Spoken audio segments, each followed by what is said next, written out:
ఇక ఎమ్మెల్యే కోట ఎమ్మెల్సీ ఎన్నికల నామినేషన్ల ఉపసంహరణకు గడువు ముగిసింది. దీంతో నామినేషన్లు దాఖలు చేసిన 5 అభ్యర్థుల ఎన్నిక లాంఛనమే కానుంది.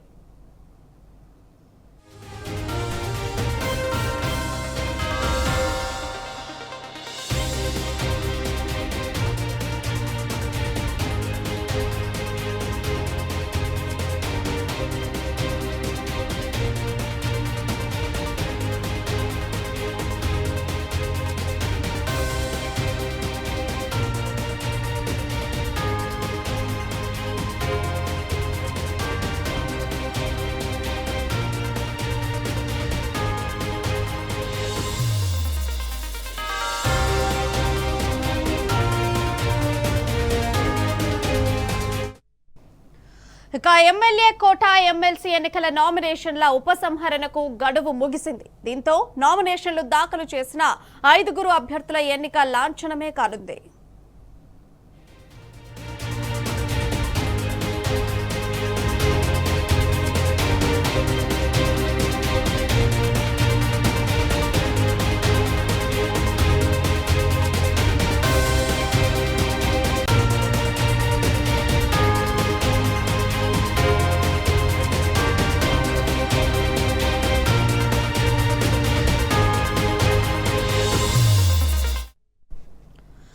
ఇక ఎమ్మెల్యే కోట ఎమ్మెల్సీ ఎన్నికల నామినేషన్ల ఉపసంహరణకు గడువు ముగిసింది. దీంతో నామినేషన్లు దాఖలు చేసిన 5 అభ్యర్థుల ఎన్నిక లాంఛనమే కానుంది. ఇక ఈ అంశానికి సంబంధించిన పూర్తి సమాచారం మా ప్రతినిధి లివిల్ అందిస్తారు. లివిల్, వాళ్ళ ఏదైతే ఎమ్మెల్యే కోట ఎమ్మెల్సీ సంబంధించి ఉపసంహరణ గడువుకు నామినేషన్ ఉపసంహరణ గడువు కొద్దిసేపటికే ముగిసింది. ఈ నేపథ్యంలో 5 అభ్యర్థులు ఎవరైతే నామినేషన్ దాఖలు చేశారో వారు 5 కూడా అభ్యర్థులుగా ఏకగ్రీవం లాంఛనం అయిపోయింది. ఇప్పటికే 5 సభ్యులకు సంబంధించి కూడా కొద్దిసేపు మరికాసేపట్లో ఏకగ్రీవమైనట్టు కూడా ప్రకటించే అవకాశం ఉంది. అయితే ఈ నెల 29 వరకు కూడా పాత సభ్యులు ఎవరైతే ఉంటారో వారికి ఇంకా టెన్యూర్ ఉన్న నేపథ్యంలో అప్పటి వరకు కూడా వీరు ప్రమాణ స్వీకారం చేసే అవకాశం ఉంది. 5 సభ్యులకు సంబంధించి ఇంకా 5 సభ్యులే ఖాళీ ఉన్నంత 5 సభ్యులు మాత్రమే నామినేషన్ దాఖలు చేశారు. 5 సభ్యులు మాత్రమే నామినేషన్లు వ్యాలిడ్ అయిన నేపథ్యంలో ఇవాళ ఉపసంహరణ గడువు ముగిసిన నేపథ్యంలో వారికి సంబంధించి ఏకగ్రీవం కానున్నారు. ఇప్పటికీ అటు కాంగ్రెస్ పార్టీకి సంబంధించిన 3, సిపిఐ 1, బీఆర్ఎస్ పార్టీకి సంబంధించిన దాసోత్సవం మొత్తం 5 కూడా బదిలో ఉన్నారు. 5 కూడా మరికాసేపట్లో అధికారికంగా ప్రకటించే అవకాశం ఉంది.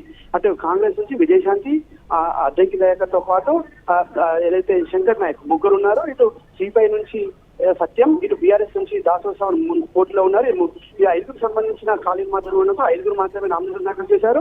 5 నామినేషన్లు కూడా ఏదైతే స్కూటీలో ఒకే కావడంతో ఇవాళ అధికారికంగా ప్రకటించే అవకాశం ఉంది.